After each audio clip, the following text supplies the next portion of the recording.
My hair falls out in the morning. My hair falls out in the afternoon. My hair falls out sometimes at our dinner. Ugh. Hello. Just wanted to make a little video here about some things that I've been going through as far as with my hair. In the last video I made, I talked about how I was losing hair and how I was afraid of the surgery because of the whole hair loss in that situation. Well, my hair loss continued to be ridiculous amounts of hair loss. I mean, I'll probably snip a picture in just to show you the amount that I would lose. That would be just from washing, and I could just sit here and pull out the same amount that I'll put in here. So I did a lot of research on this. I got some blood work back.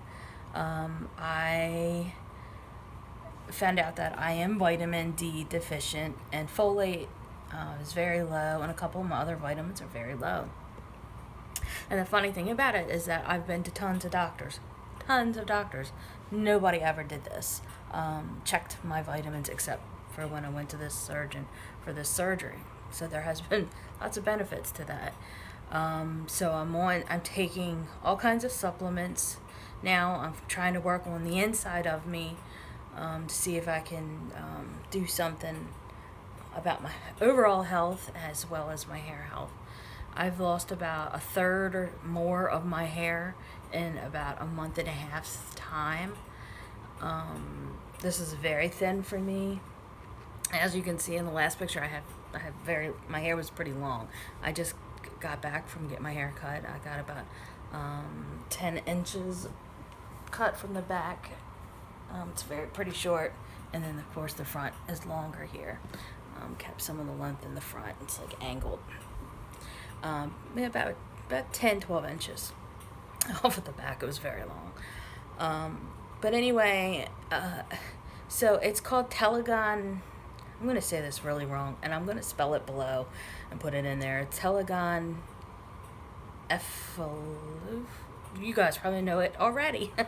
Maybe you already know it because a lot of you have already had the surgery or investigating the surgery.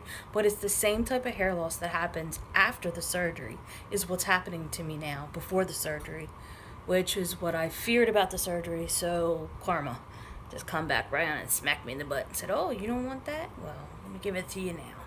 So I'm dealing with that now.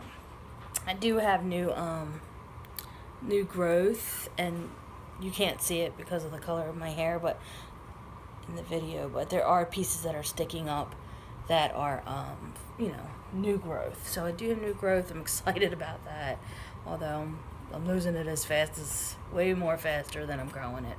I'm hoping that I don't know if the cut in the length is going to help any or not, but I'm trying everything I possibly can. But it does bring me to the point of why the doctors don't test for vitamins. Really, really weird.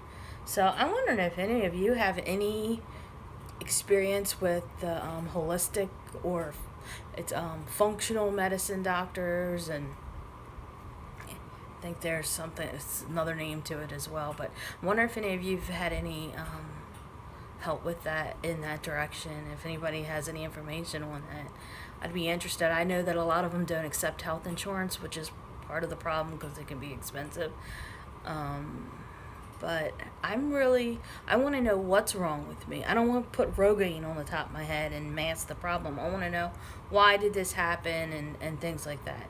This particular thing, when it comes to that, they say that 3 months from the time you lost your hair, if you go exactly 3 months back, look at your life and whatever was happening in your life right there, 9 times out of 10 there's something in there that could account for that. So for instance, 3 months back, if I go 3 months back, I was in the hospital for pneumonia.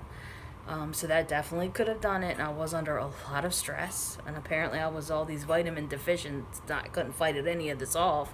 So that's where I was. Just like when you ladies have the surgery, the surgery shocks your system and your hair follicles get out of whack and their cycle gets out of whack. And then 3 or 4 months later, you start to notice that you're losing your hair. And that's why that happens. So it is basically the same thing. I'm dealing with it now. I wonder if that gives me a free pass after surgery. I doubt it. But I'll find a way to deal with it. I'm being tested for a couple different things, like my cortisol levels for maybe Cushing's disease, which I'm really hoping not, but we are testing for that because I do have some of the symptoms of that. But anyway, my main focus was really about hair. I just wanted to say, just to let you guys know, I don't know what your doctors, what kind of tests they are running or things like that, but for goodness sakes, 80%, I think, 70 to 80% of people are vitamin D deficient. And that's a problem because vitamin D is such an important vitamin, and depends on who you talk to, may even call it a hormone.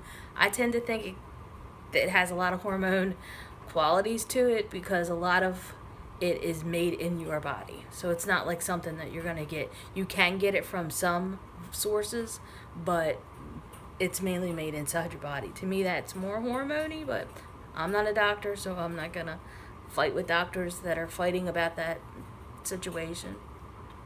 But yeah, if you have any tips, if you have tried any holistic approaches, I would love to know about it. I'm becoming pretty fascinated with that, and I'd really like to find a doctor who can find out why things are running the way they are instead of just trying to put a band-aid over it. Anyway, I hope everybody is well. It's a beautiful sunny day here where I'm at, so I'm going to go out and get me some vitamin D. Talk to you later.